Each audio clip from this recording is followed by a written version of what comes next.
War in Ukraine. That's a big one. What do I think on the war in Ukraine?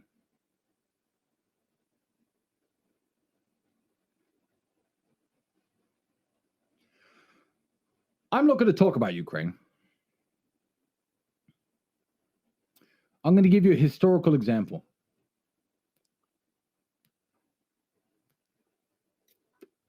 Because history often repeats itself. And I'm going to try to explain this in a way that doesn't offend anybody. I'm going to try to explain this in a way that most people with a brain can think, whether they're pro-Putin or pro-Zelensky, and try to understand the example I'm giving. So I'm not going to talk about Ukraine. I'm going to talk about a country that no longer exists. It's a country called Yugoslavia.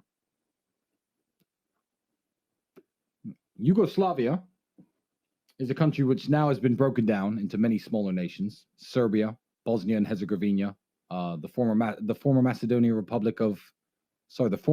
Republic of Macedonia, Albania, and it's been broken down to a lot of other countries. But Yugoslavia was a country that had a president once.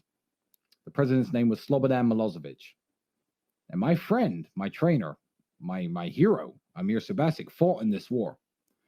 So here's what happened in Yugoslavia. A man took power. He hated the other ethnic groups within his country. He wanted his ethnic group to reign supreme, essentially. And he used the military of his country to attack other ethnic groups. People were dying. Women and children were dying all over the country. Milosevic was eventually trialed in The Hague for war crimes. But when they saw what was happening to the people who couldn't defend themselves against Milosevic and his aggression, America intervened. America intervened by dropping bombs on Belgrade. They put troops in Bosnia. They put United Nations peacekeepers in to try and stop the fighting and to try and stop the violence. Now, whether you are pro-Ukrainian or pro-Russian, you have to understand that before Zelensky, before all of this, Poroshenko, the leader of Ukraine, seized power, banned all other political parties, and started enacting violence on other people within his country. That did happen in 2014. Now, with Yugoslavia, everybody's happy to say, yeah, the Americans saved the day by jumping in and stopping the violence and stopping the killing. But the people being killed by Poroshenko, and this is before Zelensky, so I'm not saying anything about him, were ethnic Russians. And it's a very tricky situation, because when Putin steps in and says, oh, no, I'm intervening here because you're killing ethnic Russians, the West is very quick to criticize him. But the war in Yugoslavia was in the early 90s. It wasn't so long ago, when America had a very similar response, and the attitudes of the people in the world were very different.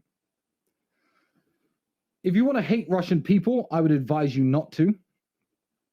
I would advise you to understand that during World War II, Russia were the allies of the people in the West. I would advise you to actually look at who the real heroes of World War II are, although the D-Day landings are what we are taught, and they are iconic, and they were very important events, and the men who landed on the shores of Normandy were exceptionally brave and did an amazing thing to defeat Nazi Germany. I would ask you, what are the most deadly battles of World War II? What's the most deadly battle that ever took place? Where did it take place?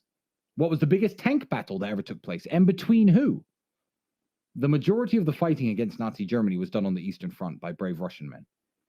The Battle of Kursk being the largest tank battle that ever happened. I would ask you, which flag flew above the Reichstag building when Berlin finally fell on the day that Hitler died? Whose flag was flying above it?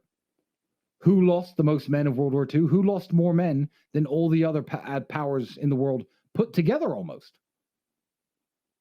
I would ask you to look at these questions and to do some research before you attack Russian people and before you condemn Russian people. Because I have many Russian friends. I have some Ukrainian friends too. And yeah, learn your history and you'll be far less judgmental, is my advice.